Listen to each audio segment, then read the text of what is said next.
নমস্কার বন্ধুরা, welcome back to live আড্ডা ফুটবল। তো বন্ধুরা, আরও একটা নতুন ভিডিওতে তোমাদের সকলকে স্বাগত জানাই। তো বন্ধুরা, ভিডিওটা শুরু করার আগে তোমাদের কাছে একটাই অনুরোধ, সেটা হচ্ছে যে আমাদের এই চ্যানেলে যারা প্রথমবার তারা কিন্তু অবশ্যই আমাদের এই চ্যানেলটাকে সাবস্ক্রাইব করে পাশের বেল আইকনটি অল করে রাখবে, যাতে সবার প্রথমেই এরম খেলার আপডেট তোমাদের কাছে পৌঁছে যায়।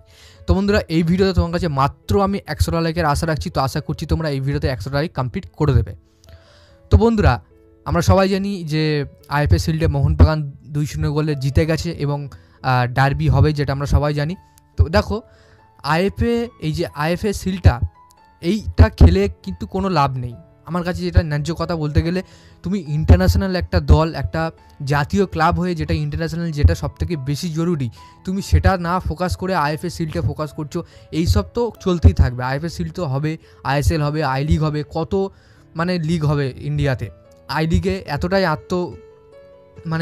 এতটাই কনফিডেন্স যে আই লিগে তোমার আইএফএ শিল্ডে আগের যে বছরে সেখানে কিন্তু জুনিয়র টিম লাভিয়ে দিচ্ছে মোহনবাগান।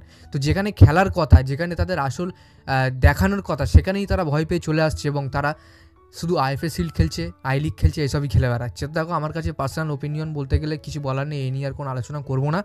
তো যেটা আপডেট সেটা তোমাদের সঙ্গে শেয়ার করি। দেখো, বর্তমানে দীপক টাংরিকে নিয়ে যে খবরটা পাওয়া যাচ্ছে, দীপক টাংরি নাকি মোহনবাগান ছেড়ে তিনি মুম্বাইয়ের পথে হাঁটা দেবে। তবে এটা কিন্তু ট্রান্সফার মার্কেট থেকে এই খবরটা ছড়ানো হয়েছে যে দীপক টাংরি সে মুম্বাই সিটিতে যেতে পারে। তবে এটা কিন্তু এখনও 40 থেকে 45% চান্স আছে যে দীপক টাংরি তিনি মোহনবাগান ছেড়ে মুম্বাই সিটিতে যাবে। তবে কনফার্ম কোনো এখন আপডেট সোর্স পাইনি। অবশ্য কনফার্ম কোনো খবর পেলে তোমার সঙ্গে আমি শেয়ার করে দেবো। জাস্ট এটা রিউমার হিসাবে তোমরা ধরে নিতে পারো। পরবর্তীকালে কোনো রকম খবর এলে আমি সবার প্রথমে তোমার সঙ্গে শেয়ার করে দেবো।